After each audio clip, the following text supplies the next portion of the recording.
On se retrouve aujourd'hui pour une nouvelle vidéo interview. Une interview avec une personne avec laquelle j'ai l'habitude de travailler qui n'est pas sophrologue. Je vais vous présenter une artiste peintre, coach pour personnes hypersensibles. Allez, suivez-moi, c'est parti! Bonjour, je suis Marie-Gabrielle Chupier, sophrologue relaxologue au Plessis-Bouchard dans le Val d'Oise. Aujourd'hui, je vous présente une collègue et amie et je vais te laisser te présenter. Bonjour, je suis Christine Orihuela. Je suis artiste peintre et coach pour les personnes hypersensibles. Je les accompagne dans leur développement personnel et pour ce faire, j'ai une baguette magique, les arts plastiques et puis une autre, la psychologie positive. Alors Christine, est-ce que tu peux nous parler un peu de ta formation, s'il te plaît? Alors, de mon côté artiste, oui. J'ai toujours créé avec mes mains, depuis toute petite, mais au fur et à mesure, j'ai voulu me perfectionner. Donc j'ai suivi des cours aux Beaux-Arts de Paris, et puis je me suis formée aussi à l'école Boulle, au Greta des Arts Appliqués, pour une formation en architecture d'intérieur. Voilà. Au niveau de ma pratique de coach, je me suis formée auprès de Evelyne Audier, qui est art thérapeute et qui a créé l'atelier des 36 outils.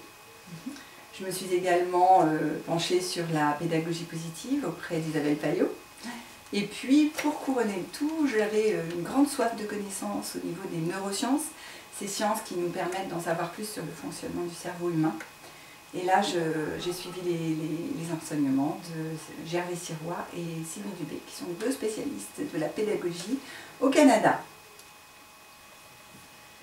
Alors, est-ce que tu peux nous dire un petit peu ce qui t'a amené à faire ce métier?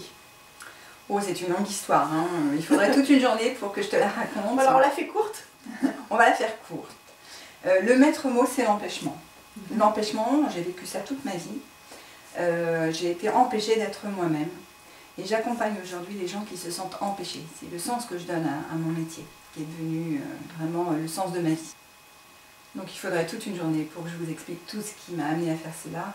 Vous pouvez retrouver toutes ces informations sur mon site internet bien-être et créativité.fr. Alors, j'ai vécu un burn-out et un licenciement, ce qui m'a amené à devoir repenser pratiquement tout mon cheminement. J'ai fait beaucoup de travail sur moi-même pour apprendre à oser être moi-même, oser être dans mes valeurs, dans ce qui comptait pour moi. Et en faisant ce cheminement, les arts plastiques m'ont beaucoup aidé, bien sûr, ça m'a aidé à me reconstruire. Et j'ai voulu le donner aux autres, ce que j'avais éprouvé, ce que j'avais trouvé, ce que j'avais ressenti, et tout le chemin que j'ai pu faire là, je voulais le retransmettre. Donc une vraie mission de partage. Oui, une mission de partage et une mission de vie. Alors qu'est-ce qui te motive aujourd'hui? Donc il s'agit pour moi d'aider les autres à redécouvrir leurs talents, leurs ressources propres, à se reconnecter à elles-mêmes. Et quoi de mieux pour cela que la créativité, qui permet d'accéder à une meilleure connaissance de soi-même. Alors, est-ce que tu pourrais nous dire, Christine, ce qui te plaît particulièrement dans ce métier? Il y a un moment extraordinaire. C'est le moment où je vois briller dans les yeux de la personne que j'accompagne cette petite lueur qui lui redonne espoir. Elle a compris où se situaient ses forces, ses talents, elle sait où puiser dans ses ressources et elle a acquis un certain nombre d'outils qui vont lui servir à aller vers elle-même. Et ça, c'est vraiment le sens de mon métier. Et donc, où exerces-tu? Alors, j'exerce à Saint-Leu-la-Forêt, dans le Val d'Oise, petite bourgade, en bordure de forêt de Montmorency. Un endroit vraiment charmant, avec beaucoup de nature tout autour. Et donc aujourd'hui, tu as la gentillesse de nous accueillir chez toi, ici, dans ton atelier. Donc ce que je te propose, si tu es d'accord, c'est de nous faire un petit tour du propriétaire. Avec plaisir. Super. Allons-y.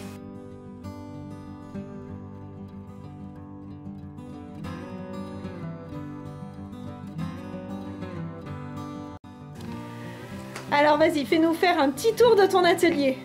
Voilà, alors ici c'est la bulle créative, hein, j'appelle ça ma bulle, la bulle.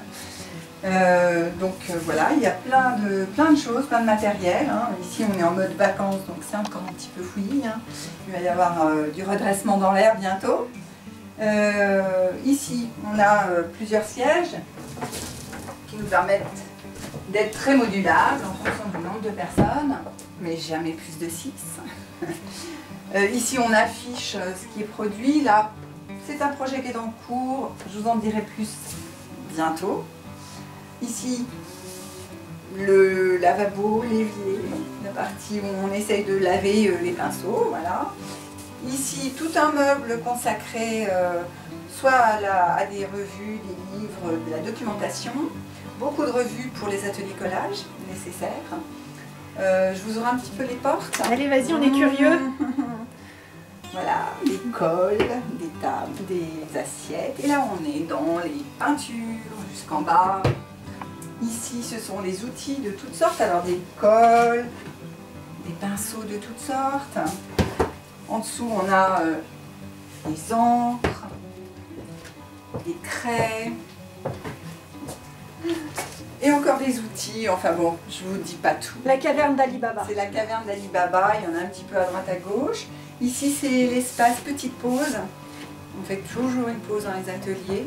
On bouge son corps, on hydrate son corps, on fait une pause. Voilà.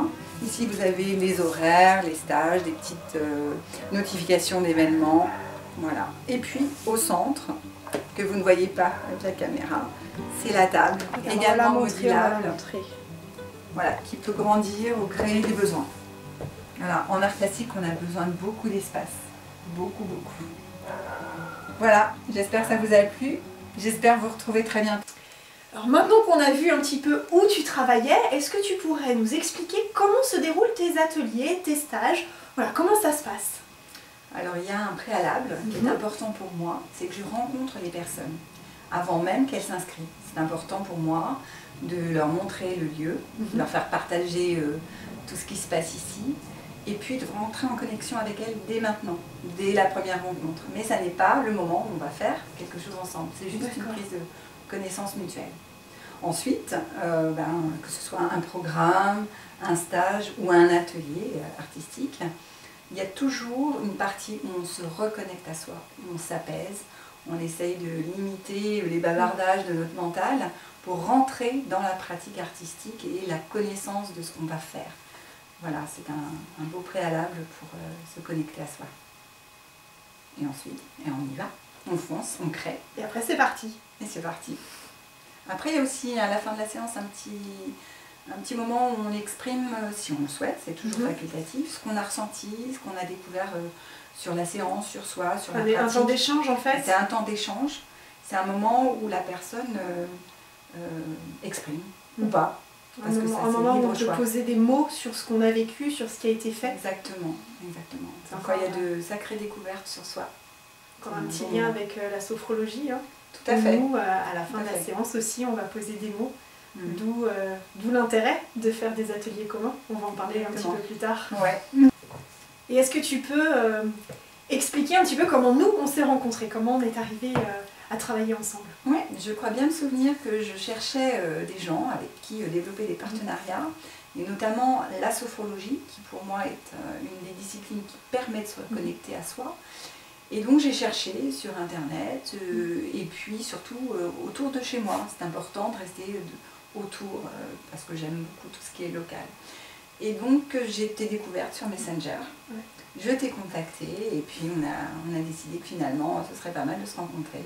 Voilà comment c'est arrivé. Le début d'une grande aventure.